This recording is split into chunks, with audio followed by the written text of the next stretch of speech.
Can you figure out the temperature by listening to a cricket chirp?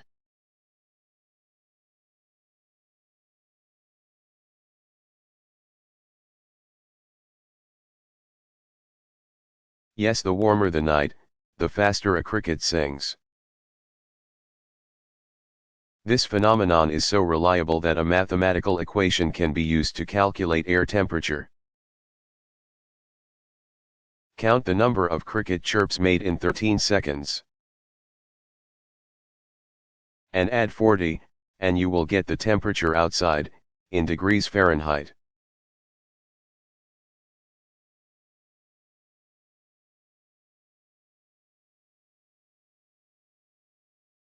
What makes the wind blow?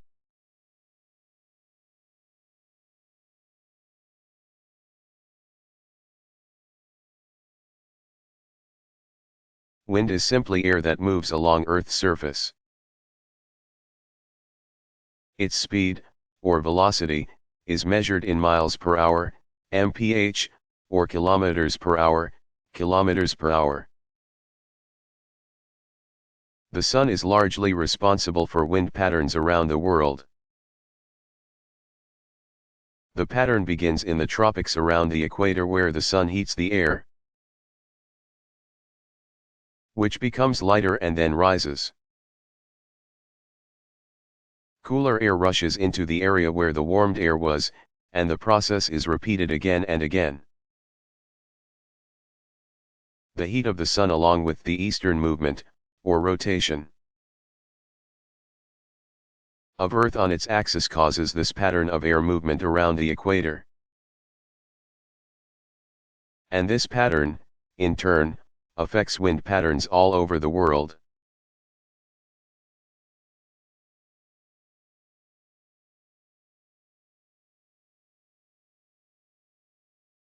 Do any mammals have scales?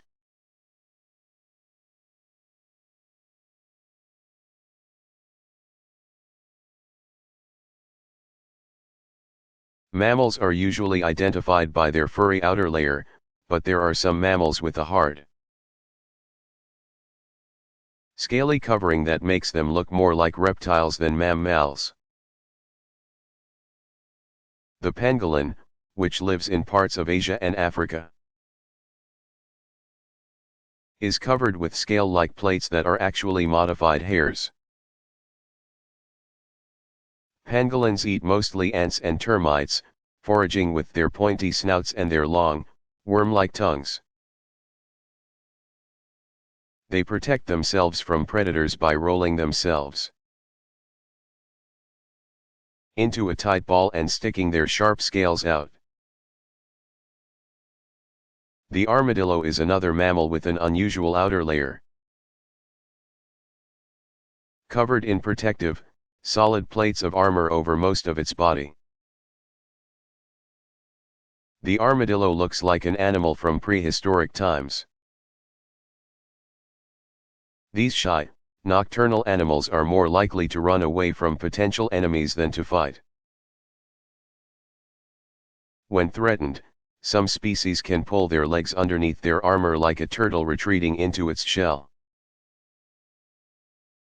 And some armadillos will curl into a protective ball like the pangolin.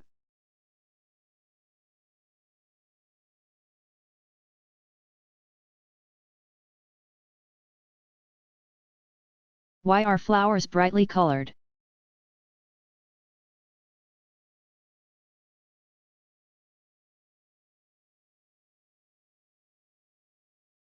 To accomplish reproduction through cross-pollination. Flowering plants must rely on other forces, as they can't move themselves. Many flowering plants depend on insects and birds to carry their pollen from one plant to the next. And these plants can attract particular animals with brightly colored or fragrant flowers. The nutritious pollen and nectar in flowers is an important part of many creatures' diets. When insects and birds visit a flower to feed, sticky pollen grains cling to their bodies. as the creatures continue to feed from flowers of other plants of the same species. They leave some of the pollen behind, and cross-pollination occurs. Many flowering plants like grasses and several kinds of trees rely on wind for pollination. This method is less reliable than the animal carrier method of cross-pollination. So wind-pollinated plants produce huge amounts of pollen grains to improve their chances of success. The large amounts of fine, dry pollen in the air are the cause of the allergies that we call hay fever. The flowers of wind-pollinated plants are usually small, plain, and not brightly colored, and many don't produce nectar. Because they don't need to attract the attention of insects or other animals to help spread their pollen.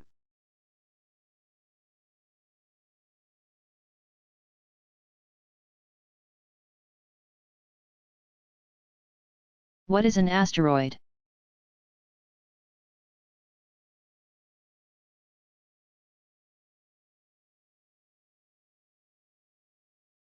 Sometimes described as minor planets, asteroids are rocky objects that orbit around the Sun. Most of them are located in a belt between Mars and Jupiter. Scientists believe there may be more than 50,000 asteroids in that belt, and perhaps millions more elsewhere in space. They range in size from nearly 600 miles, 965 kilometers, in diameter to some that are only about 20 feet, 6 meters, across. While 20 feet seems small compared to 600 miles.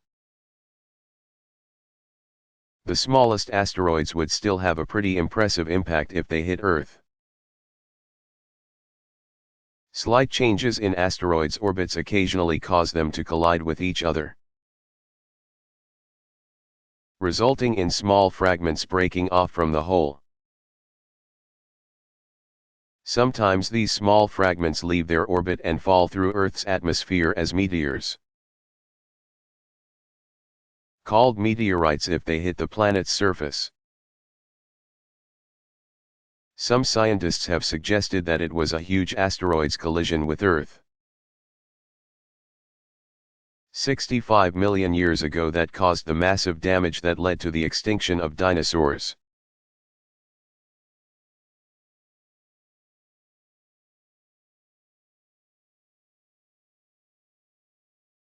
What is a wildflower?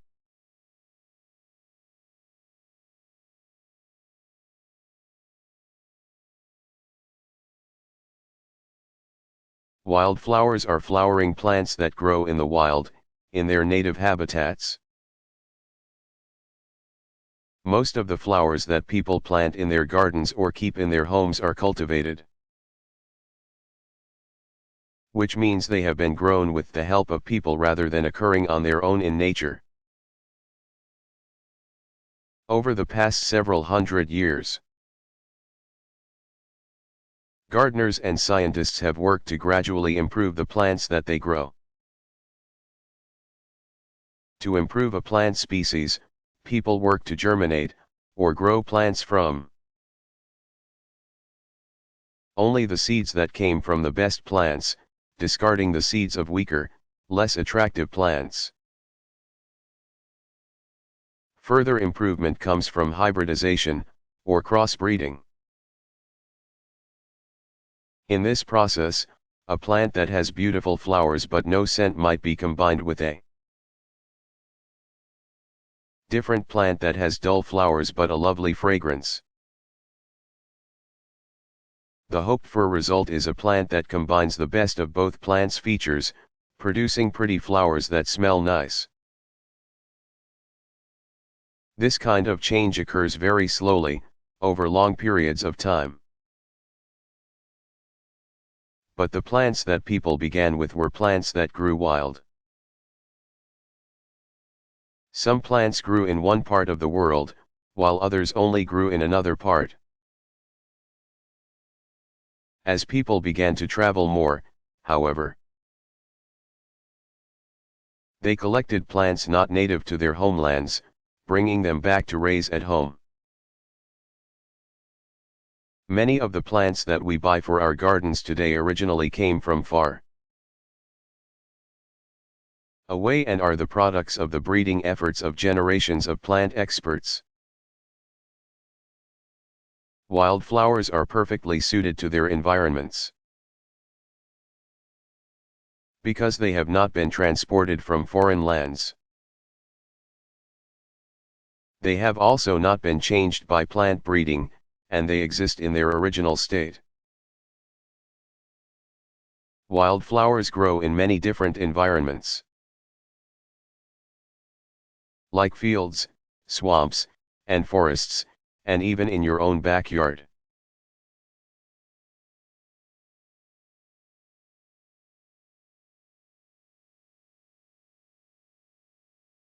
Do piranhas ever attack people?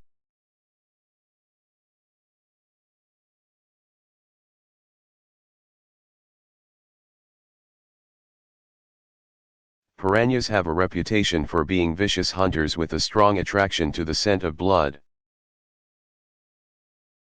While they do have very sharp, pointy teeth and powerful jaws, and they sometimes hunt in large groups, piranhas rarely attack humans or any other large animals. Found mostly in the rivers and lakes of South America. Piranhas can grow to be 2 feet, 60 centimeters, long. Their preferred prey are fish that are smaller or only slightly larger than themselves. Groups of piranhas have been known to attack larger animals that have wandered into their territory, engaging in a feeding frenzy and rapidly removing hunks of the animal's flesh. But such incidents are quite rare, and many species of piranhas get most of their food from scavenging, meaning they feed on the remains of fish that are already dead.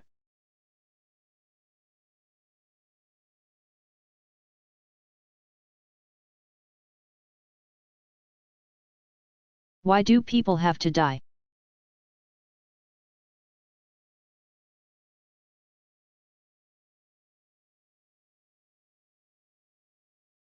All living things must die. It is the final part of the biological cycle of life. A flowering plant, for instance, springs from a seed, grows, blossoms, produces seeds for the next season, fades, and dies. Similarly, an animal is born, grows and matures, reproduces, ages, and dies. Old plants and animals must make way for new plants and animals, through which the cycle of life can continue. If plants and animals did not die, eventually there would not be enough food, water, or space in the world for life to flourish. Even dead plants and animals contribute to the cycle of life,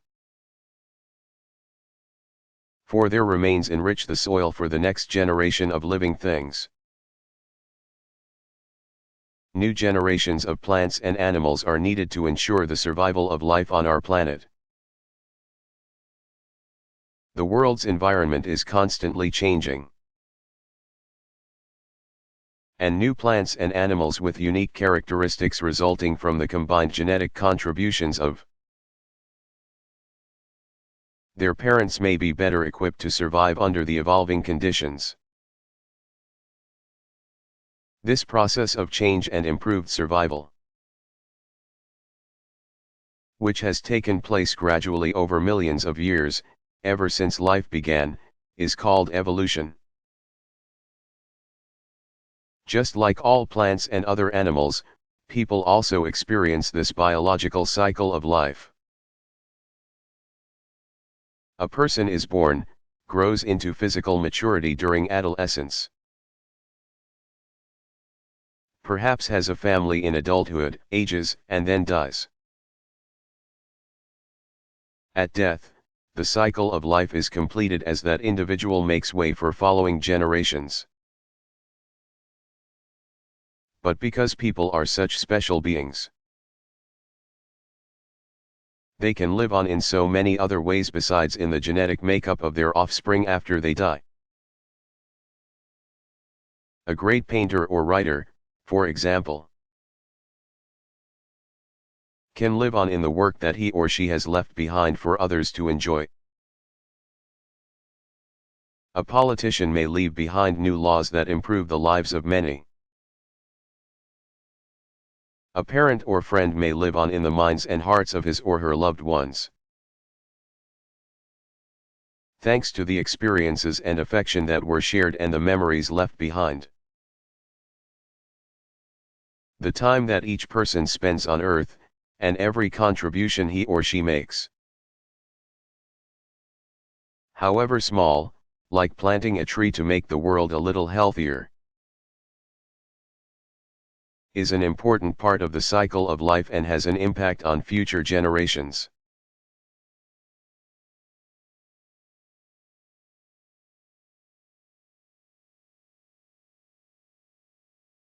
Why are there days in a year?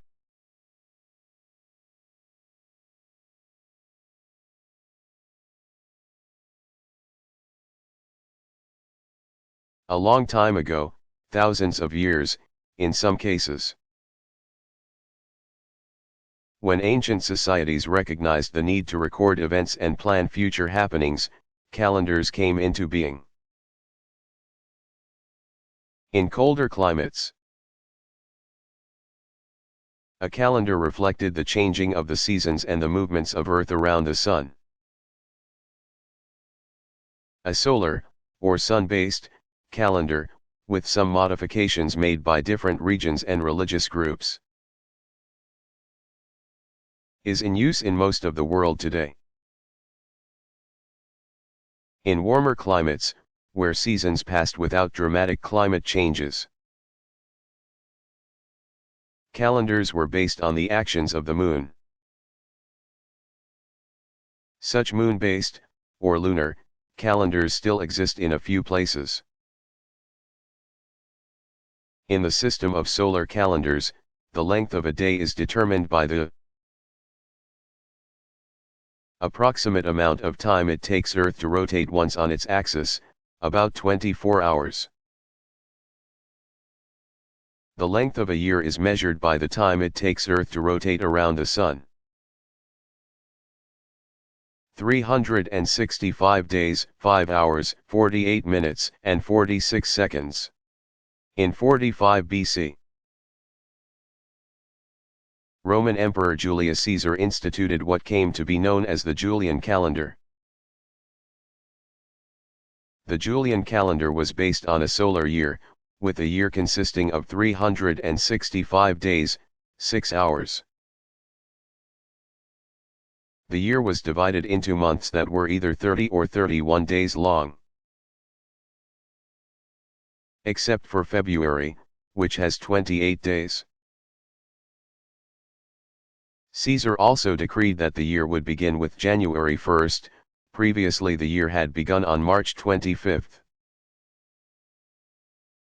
Coinciding with the beginning of spring in the northern hemisphere.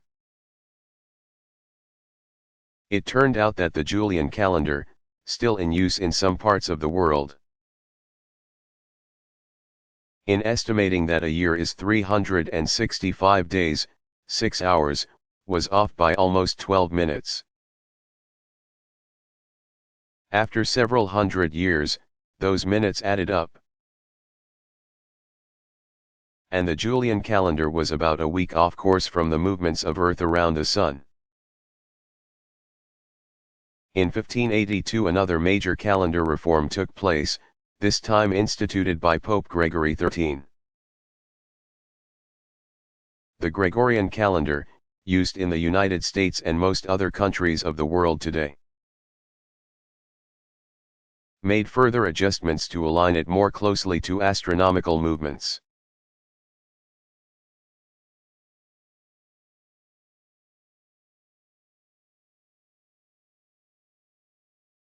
What is the Moon?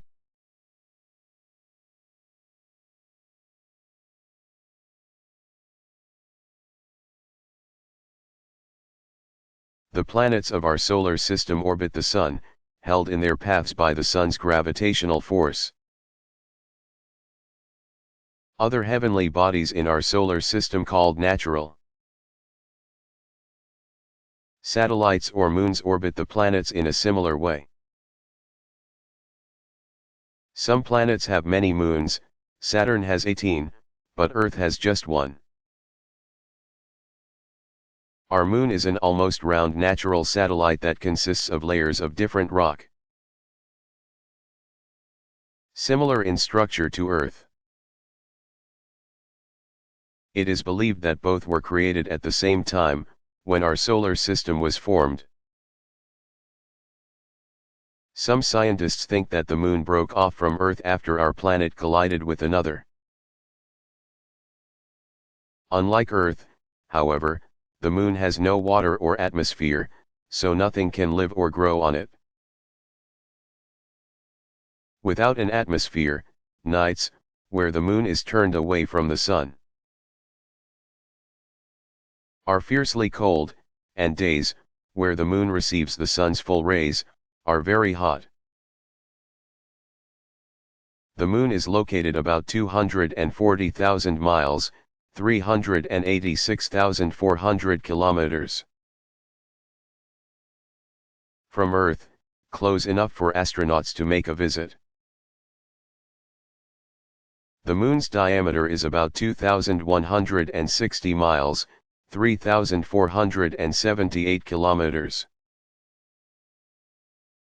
Roughly 1/4 that of Earth, and Earth has about 80 times more mass or weight.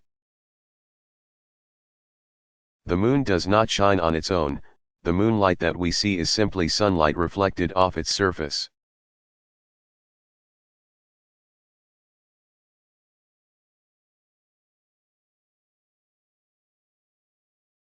Why does a rooster crow when the sun comes up?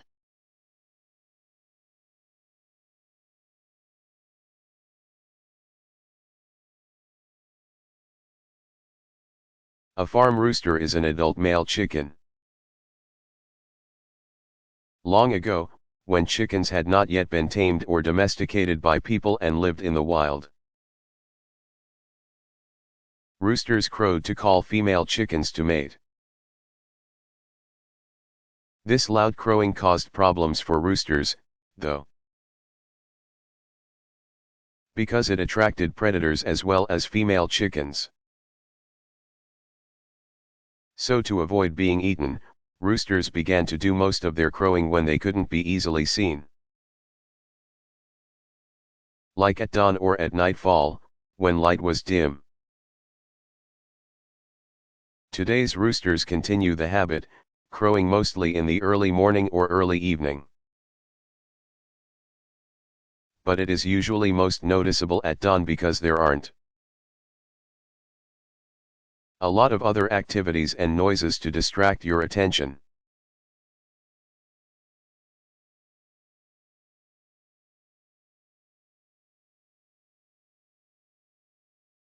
If there are so many stars all around us, why can we see them only at night?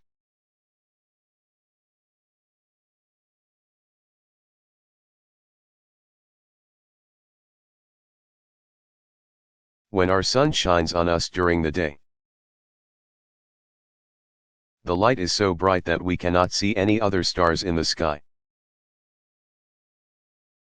The sun is much closer to Earth than are other stars, making it appear even brighter than it is. But at night, when the part of Earth on which we are located is turned away from the sun, we are able to detect all the stars that are close enough to our planet to be seen unless clouds get in the way, of course.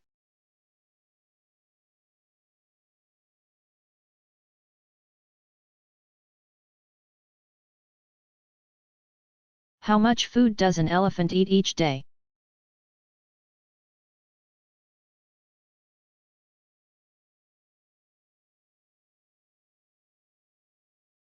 As the largest land animal, the elephant needs a lot of food to keep it going.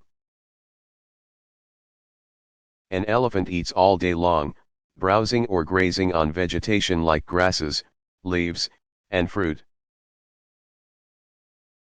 It can consume hundreds of pounds of food each day. When available, and drink up to 50 gallons, 190 liters, of water. Elephants usually live in large herds, making it necessary to continuously travel over a large region. They are such big animals and big eaters. If they didn't keep moving, they could easily strip an area of vegetation.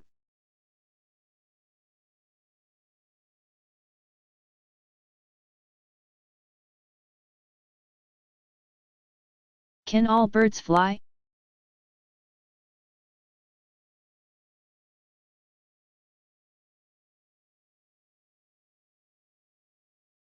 All birds have wings, but not all of them can fly. Scientists believe that all birds could, at some point in their evolution, fly, but that some have lost the ability over millions of years. Some of the best known examples of flightless birds are penguins and ostriches. And ostrich relatives like emus and kiwis. One of the primary benefits of flight is being able to escape enemies quickly. Flightless birds must rely on other techniques to save themselves. Penguins have made up for their flightlessness by being outstanding swimmers. They use their wings as flippers. Ostriches can use their great size to scare away many predators. And if that doesn't work, they always have their legs. Ostriches can run at speeds of 40 miles, 65 kilometers, per hour. And if the attacker does manage to get close, the ostrich might just give a powerful kick. Scientists think that some birds lose the ability to fly, over the course of many generations. When they live in isolated regions where they don't have predators. The great auk, which is now extinct,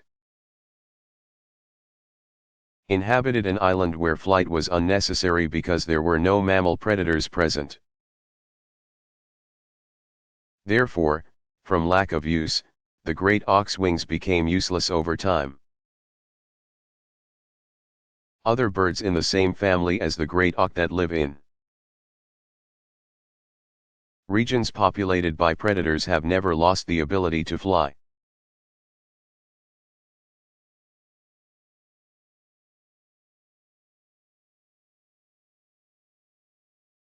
What is nectar?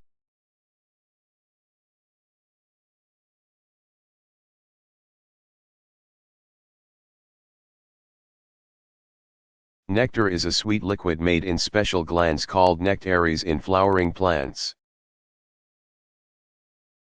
Located deep within a flower, at the base of its petals. Nectar is an important part of the diets of many insects and animals. The most important gatherers of nectar are honeybees, which bring it back to their hives to make delicious honey.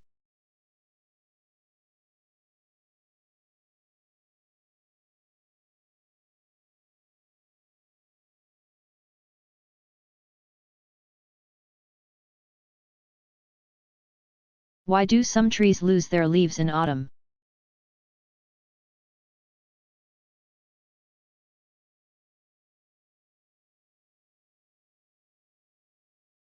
Broadleaf trees like maples and oaks are called deciduous trees because they lose their leaves in autumn.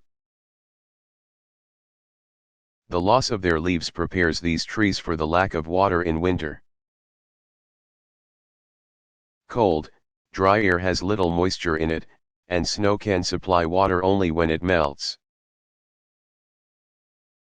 In addition, the frozen ground makes it difficult for a tree to draw up water through its roots. In spring and summer, gases pass and moisture escapes through thousands of microscopic openings, or stomata, in the leaves. Without its leaves in the winter, a tree can conserve as much water as possible. In autumn, as the days get shorter and the nights get colder, leaves are sealed off from the branches on which they grow, and water and minerals can no longer travel to them. Photosynthesis stops then, and the leaves gradually fall to the ground. The tree goes dormant, which is like going into a deep sleep, without its active food supply. It rests and stops growing, using food stored earlier to survive until spring arrives.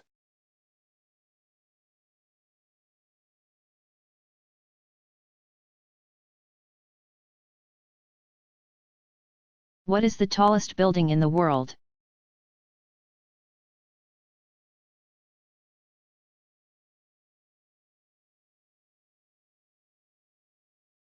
For many years the Sears Tower in Chicago was the tallest building in the world. Following 2 years of construction, the skyscraper was completed in 1973. Its 110 stories reach 1,450 feet. 442 meters, into the sky, and twin antennae towers on top add another 250 or so feet, about 76 meters. With a foundation extending 100 feet into the ground. The great building weighs 222,500 tons, 445 million pounds, or about 200 million kilograms. About 12,000 people work in its many offices. And about 1.5 million people visit its observation skydeck each year, from which they can see 4 states, Indiana, Illinois, Michigan, and Wisconsin, on a clear day. In 1998, though, a taller structure called the Petronas Towers was completed in Kuala Lumpur, the capital city of Malaysia. While just 88 stories high, 241-foot pinnacles, slender peaks on the building's top bring its height to 1,482 feet, 8 inches, about 452 meters. Not to be outdone, however, builders in Chicago are already at work on plans for another skyscraper that will be taller still.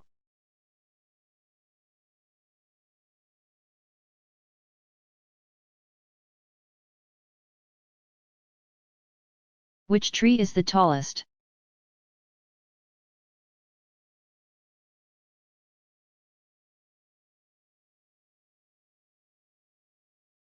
Along the coast of Northern California and Southern Oregon, where the climate is cool and moist,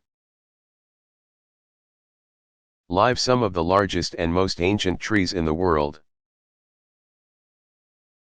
They are sequoia trees, commonly known as redwoods because of the color of their bark and wood. There are 2 kinds of these conifers, which have scale-like leaves. The giant redwood, Sequoia sempervirens, is the tallest tree on Earth. It can grow up to 385 feet, 117 meters, about as tall as a 37-story building. Its trunk can measure up to 25 feet, 7.6 meters, in diameter. Many are more than 2,000 years old. The other giant sequoia, Sequoiadendron giganteum, isn't quite as tall, but it is wider and heavier. It can grow up to 325 feet, 99 meters, and have a trunk with a diameter up to 30 feet, 9.1 meters.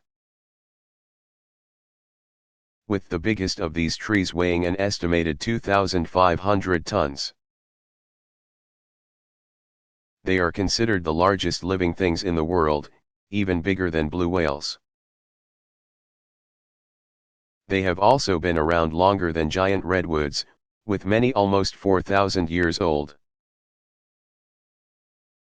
Because the wood of sequoias is strong, beautiful, and decay-resistant. Many of these rare and ancient trees have been cut down in past decades and used for building. Replacing such trees is difficult, as they can take up to 500 years to reach maturity. But now they are protected in some 30 national parks. If you go to the central west coast of the United States, you can visit these special forests. You may even be able to drive your car through tunnels that have been carved out of the tree's huge trunks.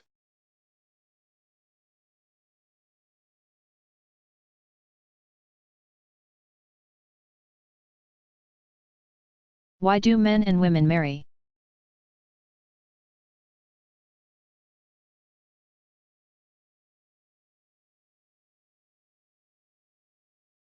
Throughout the centuries and in different parts of the world, men and women have married for a variety of reasons.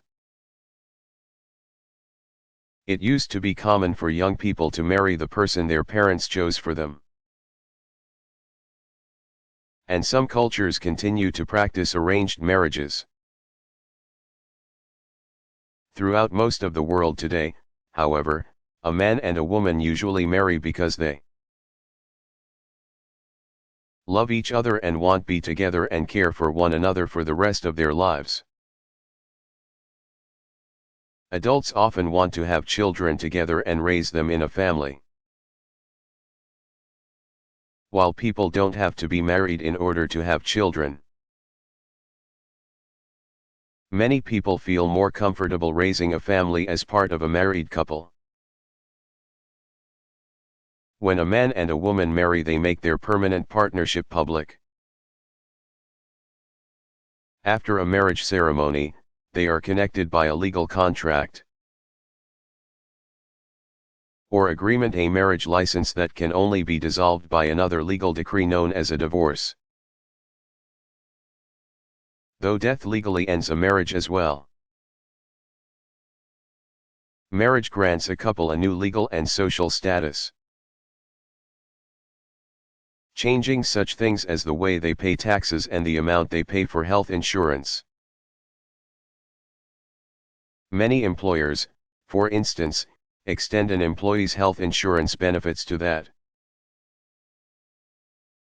person's wife or husband and children, if two people live together and have children but are not married.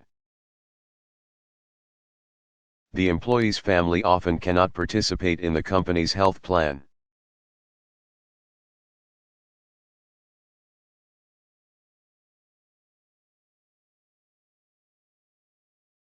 How do people get around in cities?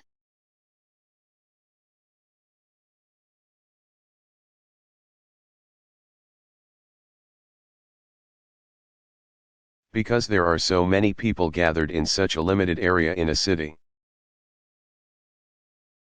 Residents frequently use public or mass transportation like buses, trolleys, and trains. If all the people in a city drove their own cars, the streets would be impossibly congested. There would never be enough parking spaces, and the pollution from car exhaust would be unbearable. With mass transportation, large numbers of passengers share the same vehicle,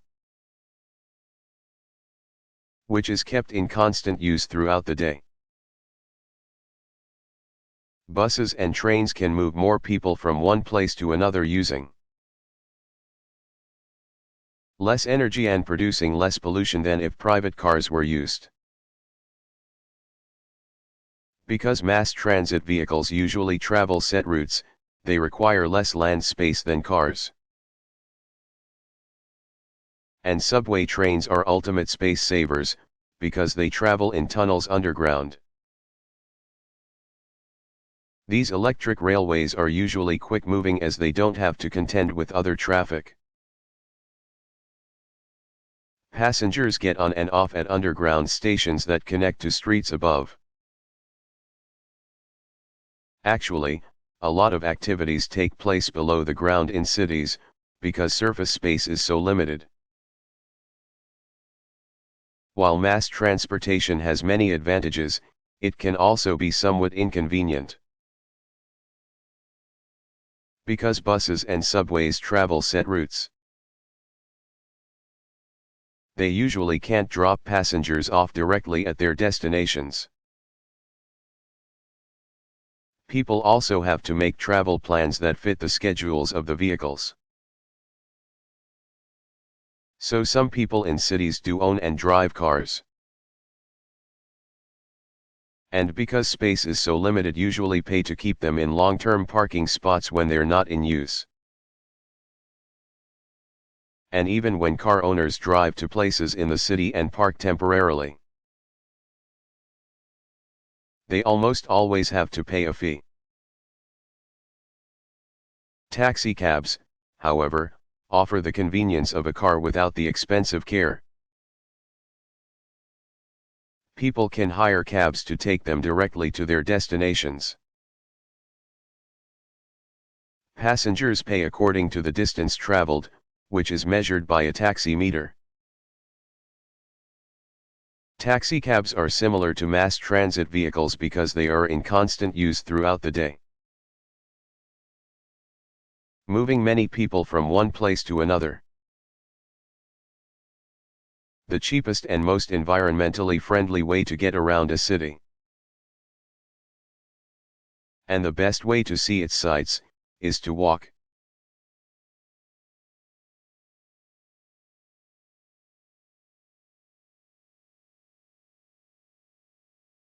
Why do flamingos' knees bend the other way?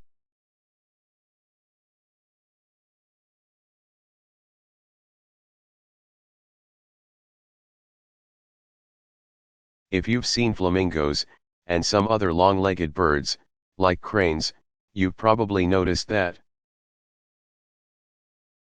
when they walk, their legs bend in the opposite direction of human legs.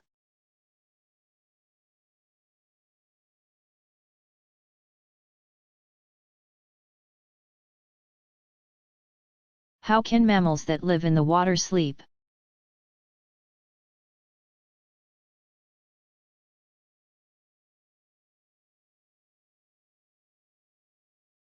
Some marine mammals, like seals, climb out of the water to sleep. Others, like whales, cannot leave the water. For one thing, they cannot move on land. And for another, a large whale's body weight would crush its lungs if it were stuck on land. Therefore, many of these animals must sleep while in the water. But they also need to be alert enough to rise to the surface every so often to get a breath of air. Human beings, and many other animals, have an involuntary breathing system, which means that we continue to breathe even when we are sleeping and not conscious of doing so. Scientists suspect that whales and dolphins have voluntary breathing, which means they have to be somewhat alert to bring their blowholes to the surface and open and close them, in order to rest and yet still be conscious enough to breathe. Marine mammals must sleep lightly, many doing so while swimming slowly near the water's surface. When bottlenose dolphins sleep, half of their brain rests while the other half remains alert. and one eye stays open, to detect food or danger signs in the water. After a couple hours, it switches, with the other half resting and the first half staying awake. Sea cows and manatees, which usually live in warm, shallow water, float at the surface when they are resting. If the water is shallow enough, they can rest their bodies on the ocean bottom and keep their heads above water.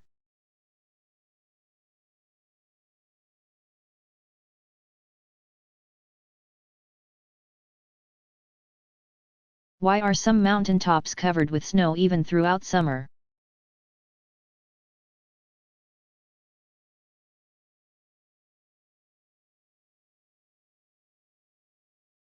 The higher you travel up a mountain, the colder the temperature becomes and the thinner the air becomes as well.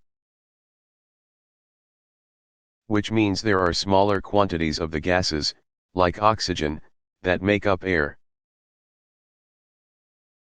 Some mountains are so high that the air at the top is always cold, never warming enough for snow to melt, not even in the summertime. No creatures can live in the highest regions of tall mountains, withstanding the cold,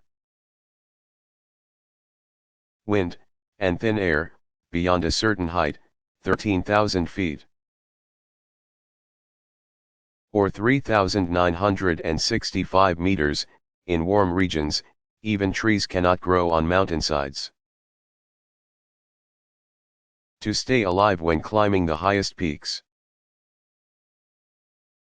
mountain climbers must take long tanks of oxygen to breathe.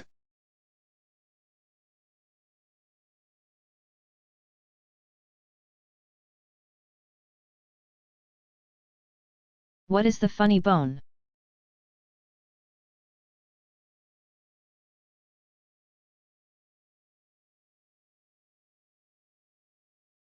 The funny bone is not really a bone.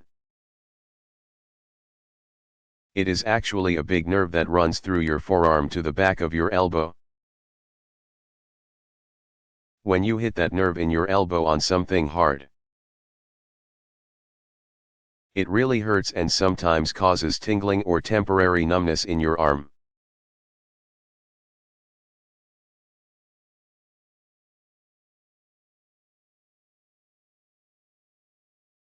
Are mushrooms plants?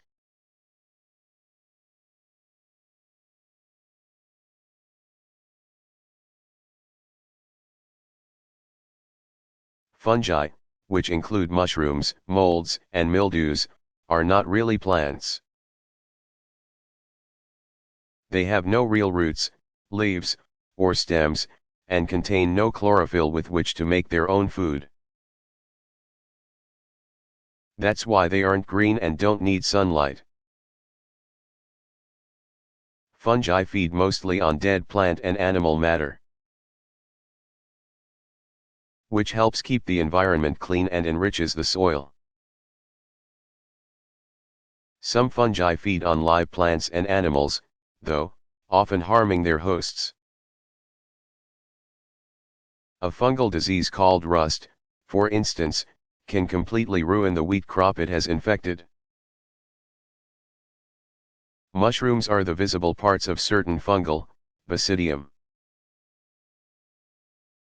growths that live underground, where they feed on dead and decaying matter. When these fungi are ready to reproduce, they send up mushrooms, fruiting bodies that carry spores for reproduction. Spores form on the gills of a mushroom underneath its cap. Within a few days they shoot out and scatter, and the fruiting body dies. Some of the billions of spores released will develop into new fungi. Autumn is the best time to spot mushrooms and other fungal fruiting bodies.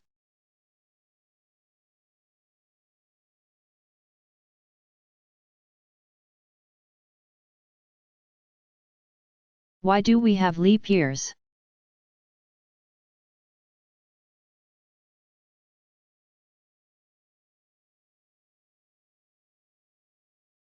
Calendars are fairly fixed things, each year has the same number of months and days. And the days follow a 7-day rotation going from Sunday to Saturday. But the movements of Earth do not conform exactly to the time designations humans have imposed. For example, the calendar used in much of the world, the Gregorian calendar, says that a year has 365 days.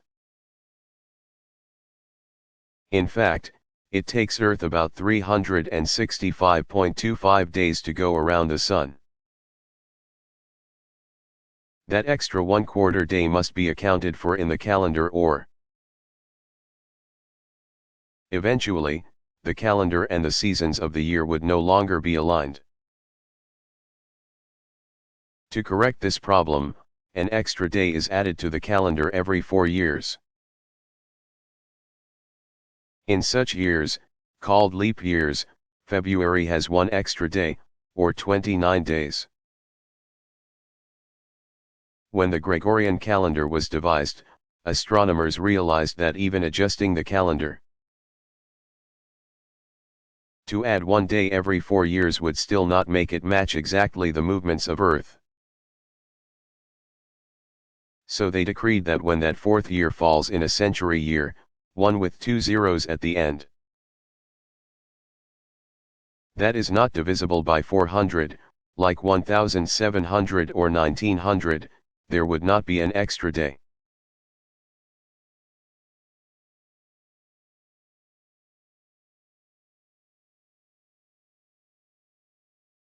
How large was the biggest earthquake ever recorded?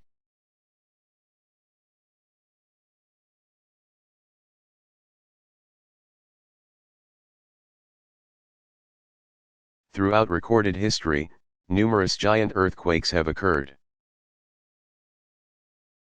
each resulting in human losses numbering in the thousands, sometimes several 100,000. The most deadly earthquake may have occurred in the summer of 1201 in a region covering part of Egypt and Syria. Historical records show that this quake killed more than 1 million people there. An earthquake in China on July 27, 1976, is estimated to have killed more than 600,000 people. A giant earthquake occurred in Chile on May 22, 1960. Its shock waves measured 9.6 on the Richter scale. Thousands of people were killed in Chile, and the tsunami, or giant ocean wave, that it produced killed many more people on the islands of Hawaii, Japan, and the Philippines. It is not always the earthquakes with the biggest shock waves that cause the greatest damage. A large quake that occurs far out in the open ocean, for instance, may cause few problems. Earthquakes that hit cities where a lot of people live, on the other hand, cause the most harm to property and humans.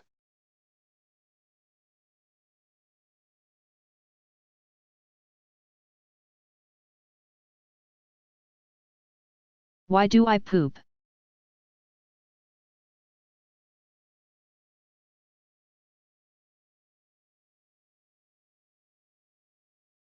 The food that you eat, which provides the energy that your body needs to keep running, and the materials needed for growth and repairs, goes through an amazing process once you put it into your mouth. First you chew it into smaller pieces with your teeth. These small pieces are softened by a watery liquid made by your mouth's salivary glands and molded by your tongue into a soggy ball for swallowing. The chewed up food then begins a journey through a series of connecting tubes. Mushy food travels down your throat and esophagus into your stomach. Powerful muscles in the stomach wall crush it even further, and along with strong digestive chemicals made there, turn it into a thick soup. Then it goes to your small intestines, where its nutrients pass through thin walls into your bloodstream and are delivered to cells throughout your body. Following that, the leftovers of your food, what your body can't use or digest, travel to your large intestines, along with other waste products of the digestive process. Their moisture is removed and returned to your body, and what remains of your food becomes solid waste. This waste is stored in a large tube called the rectum. When the rectum gets full of solid waste, or feces, you get rid of it with a bowel movement through a small opening in your bottom called the anus. Your food makes the entire journey through your digestive system in about 24 hours. Though it could pass through faster or slower than that, depending on the kind of food you've eaten. While you may think that the indigestible part of your food, what becomes poop, is useless, it is actually very necessary. The unused portion of food, called fiber, makes the entire digestive system run smoothly. It gives the special muscles of the digestive tract which move food along in traveling waves known as peristalsis, something to grip onto.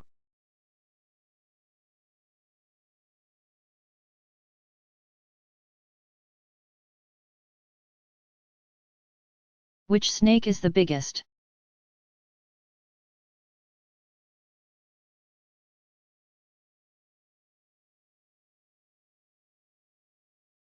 It depends on how the snake is measured. Many people believe that the giant, or green, anaconda is the largest overall, thickest and heaviest, while the reticulated python is the longest. Either way, these are both extremely large snakes. The anaconda, which lives near water in tropical regions of South America, commonly grows to be about 16 feet, 5 meters, long. But these snakes have been known to get as long as 30 feet,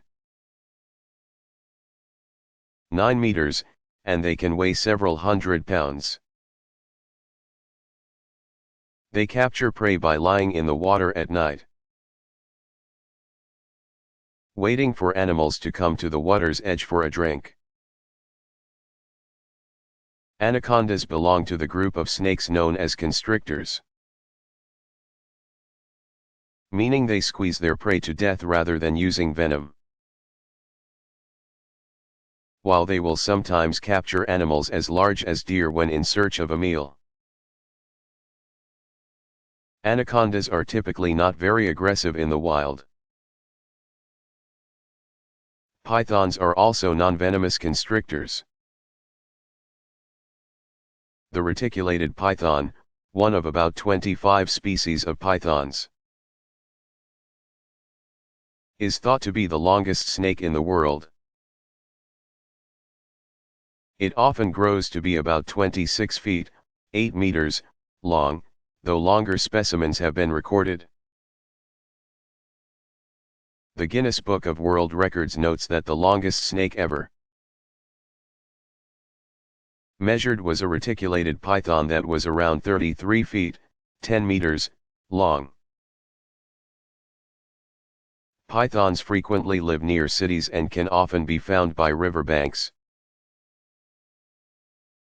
They live in many regions of the world, including Africa, India, Southeastern Asia, and Australia. Unlike anacondas, pythons have a reputation for being vicious. Though they don't usually bother humans unless the humans are bothering them.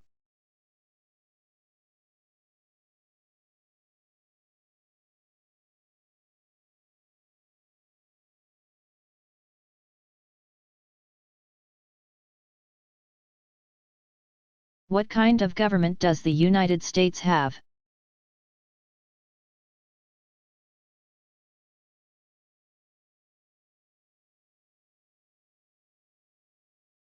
While many people describe the form of government in the United States as a democracy,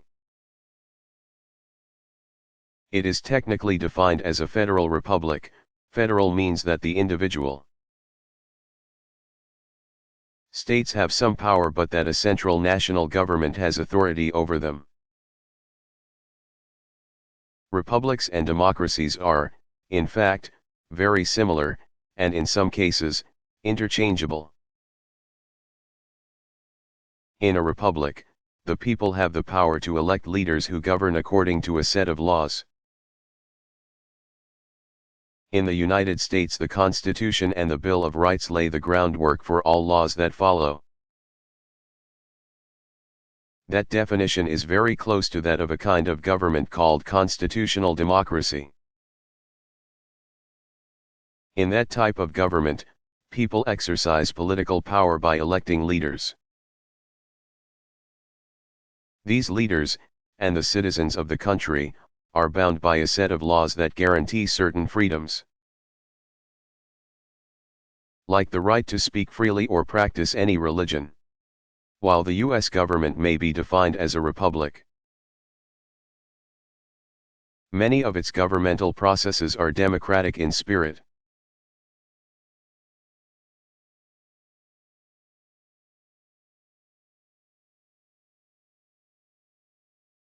Will I die someday?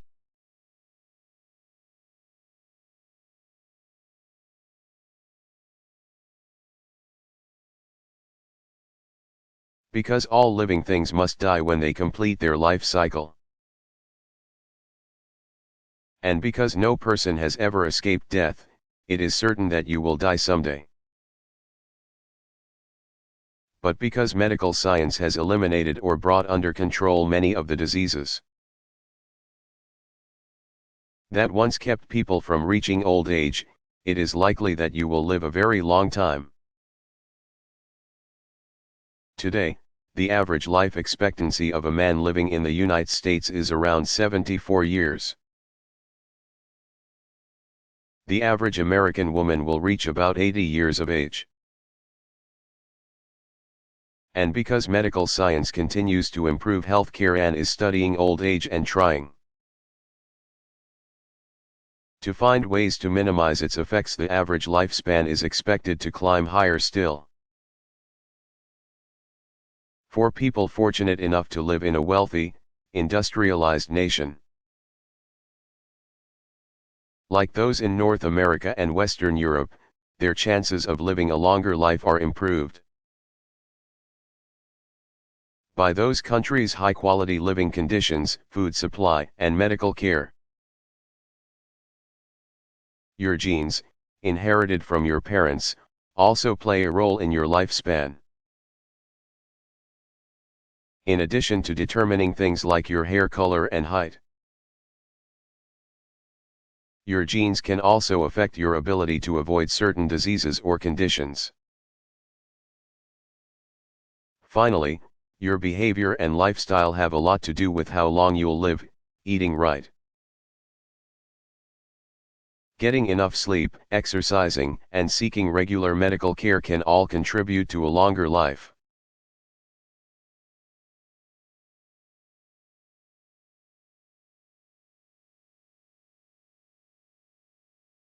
How do submarines sink and rise?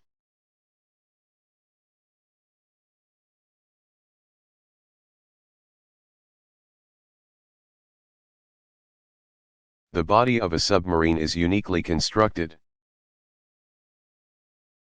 Under its strong outer hull are huge ballast tanks that surround its working core.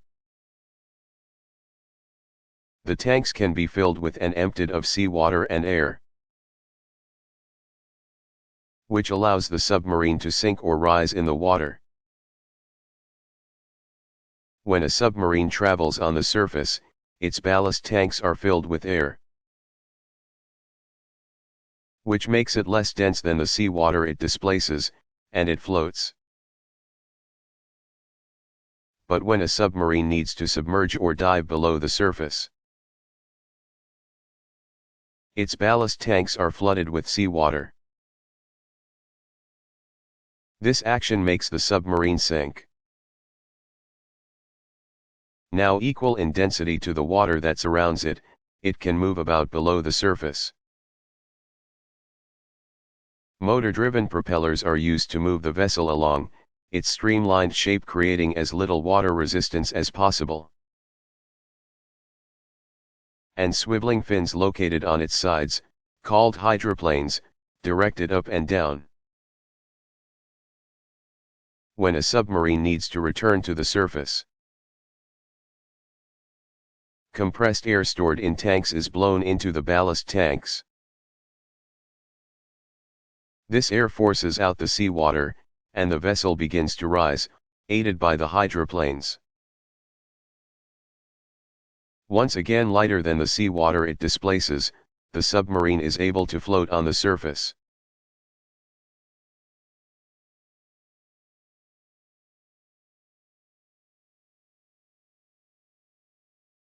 Why are some plants poisonous?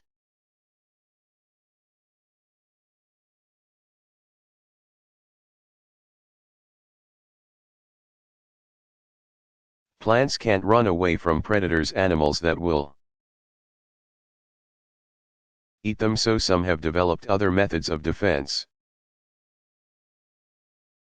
Many plants have some poisonous parts. The leaves of a rhubarb plant are extremely dangerous to eat. For example, though its stems are quite harmless and tasty. Scientists believe that plants often have one poisonous part to keep predators away, while other parts remain harmless and safe for animal pollinators.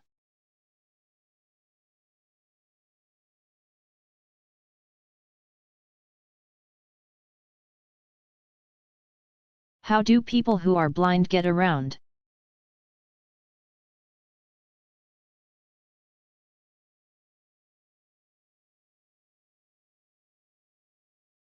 People who are blind rely on their other senses: smell,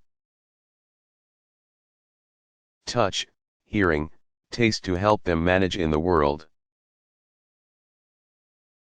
Blind people have to memorize identifying features, like sounds and smells, of the places that they often go. They also have to pay close attention to where things are located in their homes in order to get around safely. Always putting objects in the same places after use so that they can be found again. Some blind people use canes or guide dogs to get around. A white cane indicates that the person using it is visually impaired. Blind people tap their canes on sidewalks, floors, and streets. They learn to identify the locations of things like steps, walls, or doors simply by the different sounds that their cane taps make. Various high-tech devices have been invented, including laser canes, that use sound or light waves that bounce off objects and send signals to the user about where these objects are located, what they might be made of, and how big they are. Guide dogs, or seeing eye dogs, are specially trained to lead blind people about. The dog and the person work as a team, with the dog following commands that help the blind person go about her day. The dog, in turn, signals the person when she is approaching a curb or when it is safe to cross a street.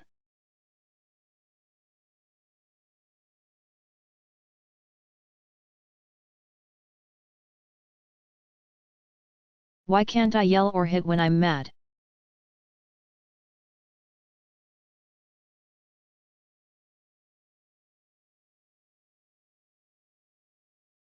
It certainly isn't wrong to feel mad about things that happen. You can't help but get mad when your brother breaks your favorite toy or when someone cuts in front of you when you're standing in line. Life is full of all sorts of things that we think are unfair or that upset us. But yelling and hitting is not the answer. When you yell or hit someone, it is likely that he or she will yell or hit back. Someone could get hurt, and the situation gets worse, not better. If everyone yelled and hit when they got mad, the world would be an awful place. Stop and count to 10 when you get mad. That way you can get control of your feelings. Then you will be able to think more clearly. And thinking, not just quickly reacting, is what changes bad situations. Maybe your brother feels terrible about breaking your toy but can't say he's sorry because you're punching him.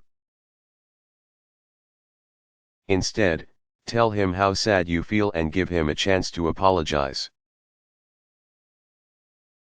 It was probably an accident after all, nobody's perfect. Chances are you've broken something that belonged to someone else, too.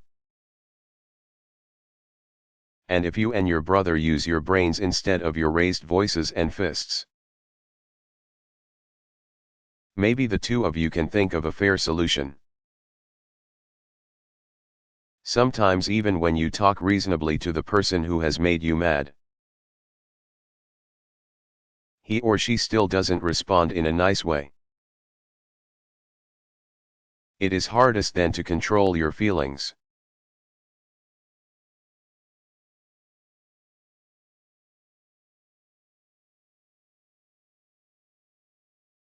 What is blood?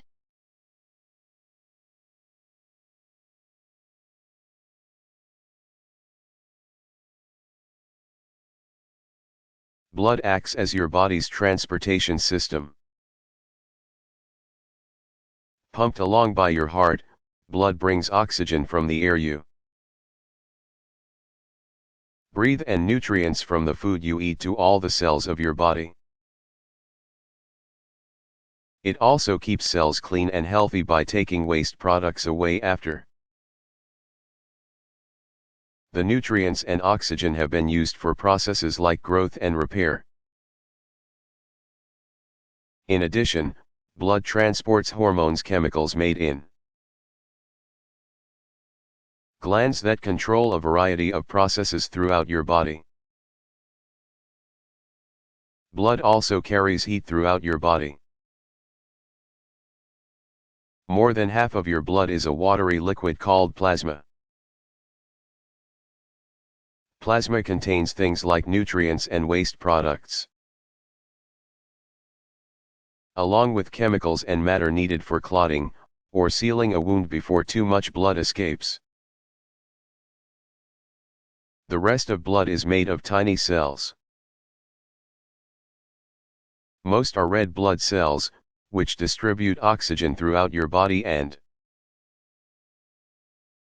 carry away the waste gas carbon dioxide, which is released from your lungs. The remaining cells are white blood cells,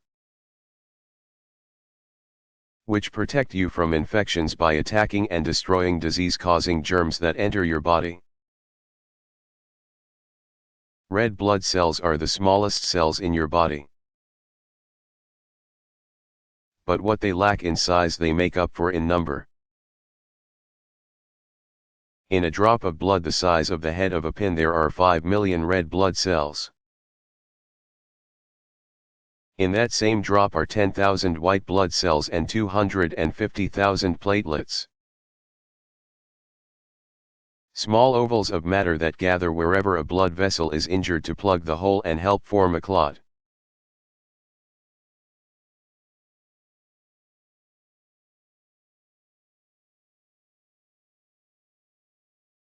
How can you tell how old a tree is?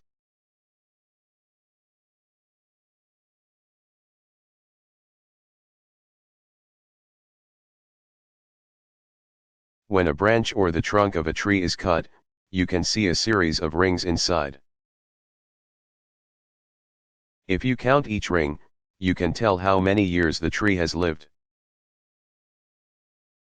Each year a tree grows a new layer of wood just below its bark, making the tree's trunk wider and wider as time goes by. The rings inside a tree often vary in size. In some years a tree has more of the things that it needs, like water to produce food, which allows it to produce more new tissue. In a year with very little water, on the other hand, less new tissue would be produced, resulting in a smaller ring.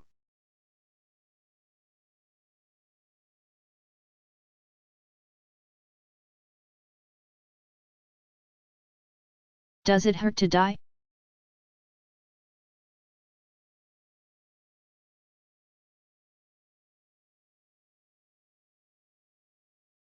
Nobody who has died has been able to come back to tell us about it.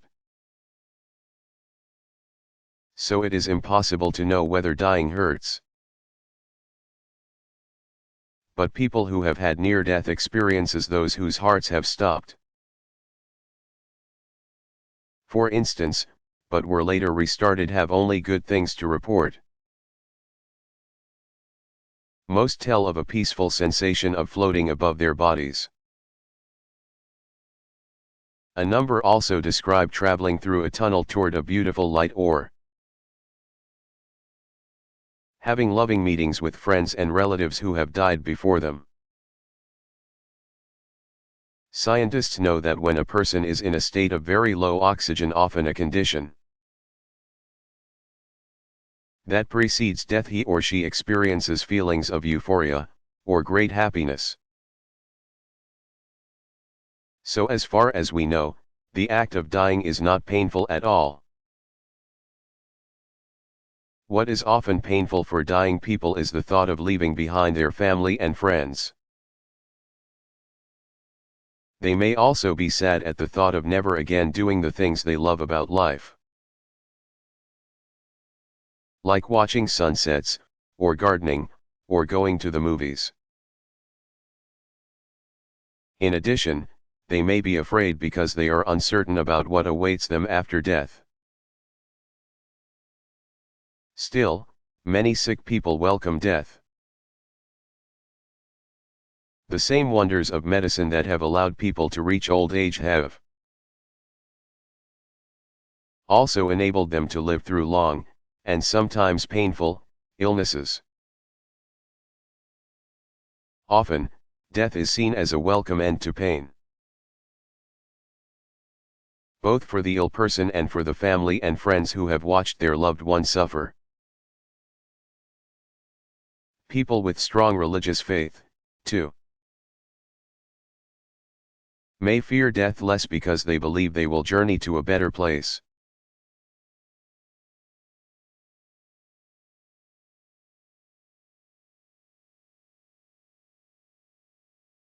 Why shouldn't I lie?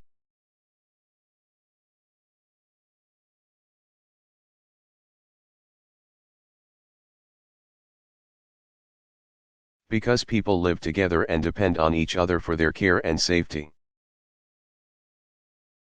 It is important that they tell the truth to one another. Lying can cause bad things to happen, and a famous story dramatically illustrates this idea.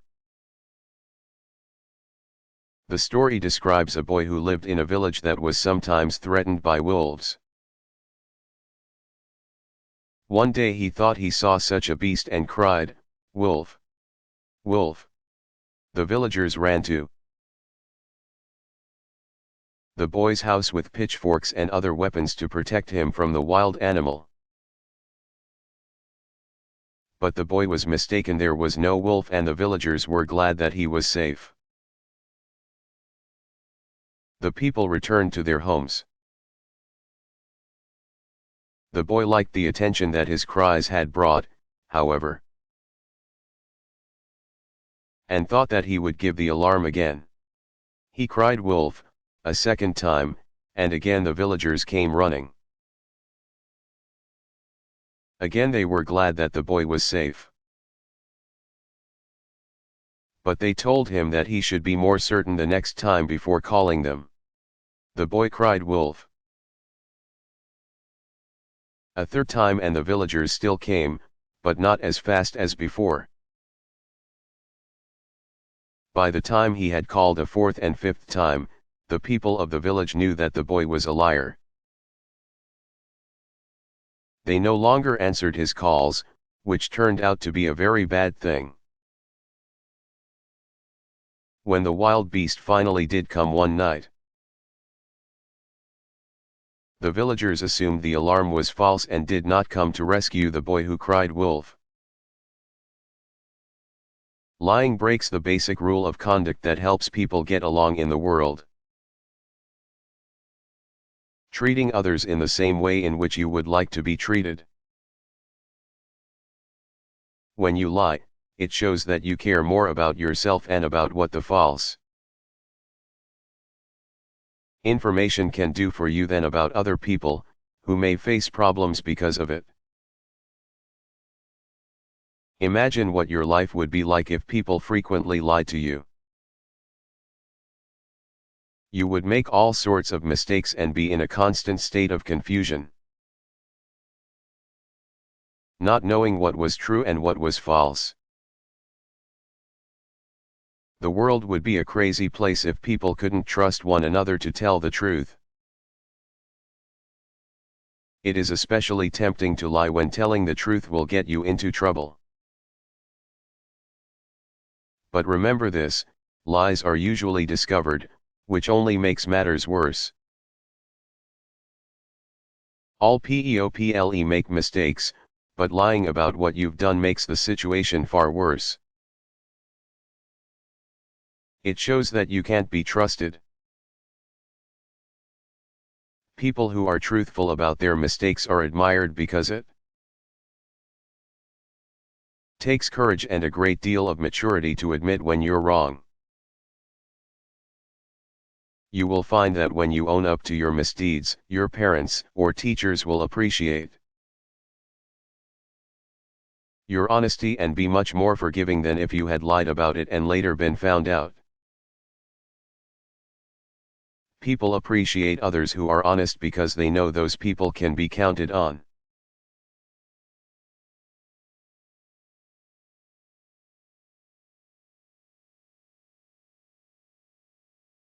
Why do I have to be nice to people?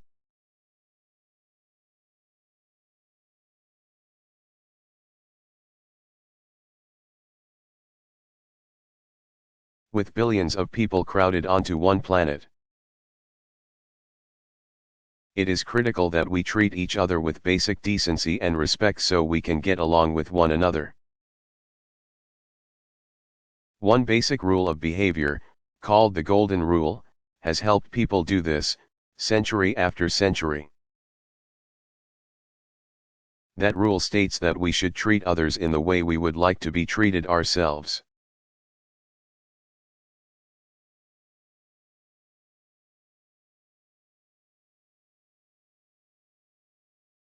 Who is God?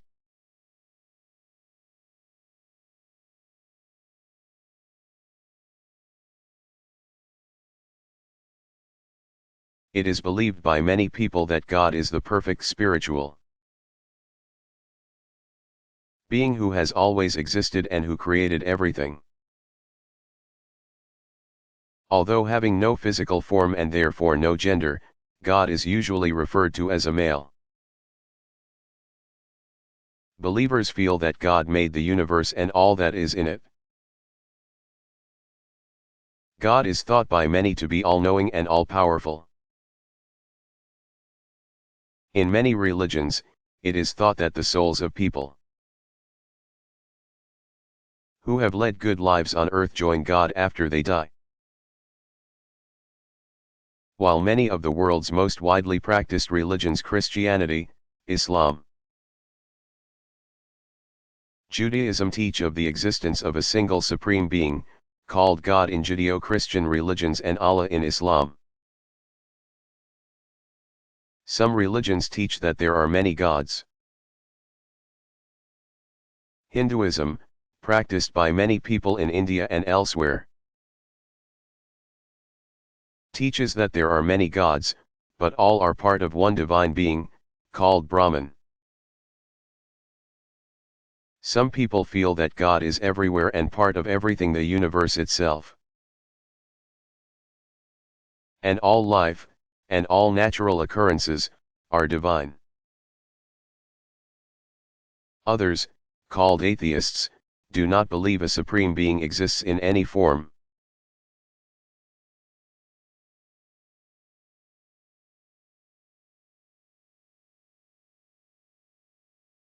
How are newspapers made?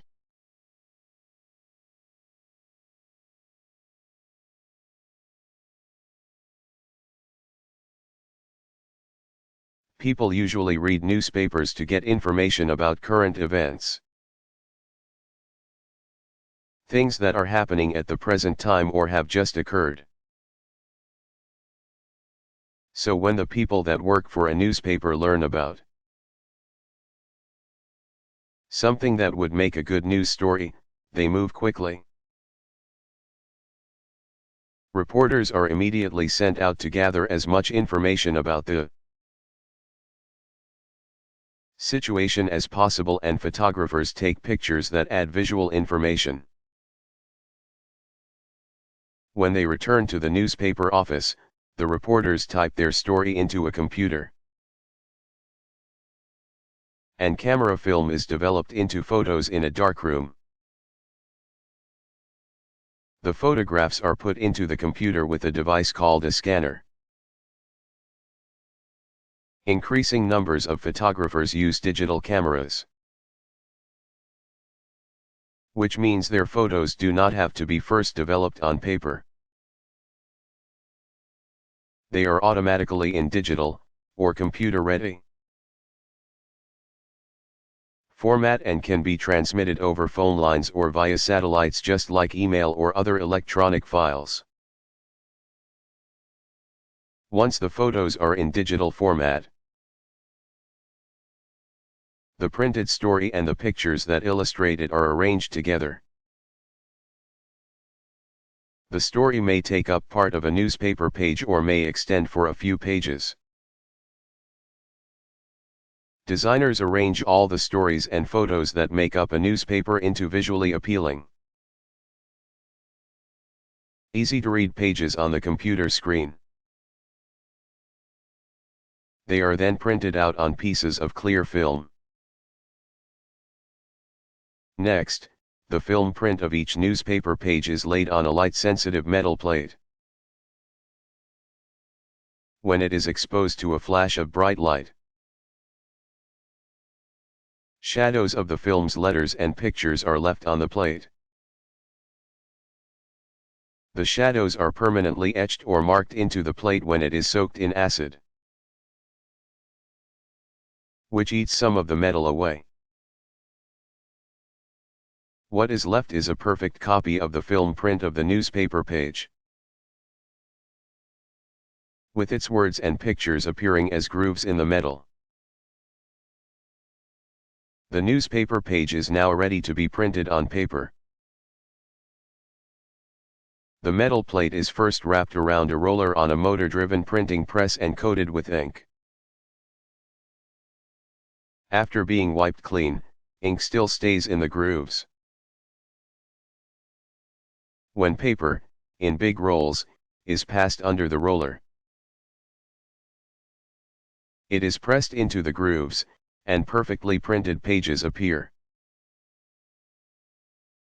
This process is repeated for each newspaper page. As you can imagine, printing plants are enormous, with some presses standing 3 stories tall. These expensive machines, costing tens of millions of dollars, can print and sort up to 70,000 copies of a newspaper per hour. Once the press is done printing and sorting, the newspapers are bundled for delivery the next day to homes and newsstands. Long before computers and motor-driven presses, Printing was done by hand with wooden blocks of letters and figures dipped in ink and pressed onto paper. It is believed that this method of printing was invented in China around the year 700. A hand-operated printing press with movable type or letters was first used in Europe in the mid-15th century. Johannes Gutenberg printed the first book, a Bible, in what is now Germany, in 1455. Until that time all books and other manuscripts had to be written out by hand.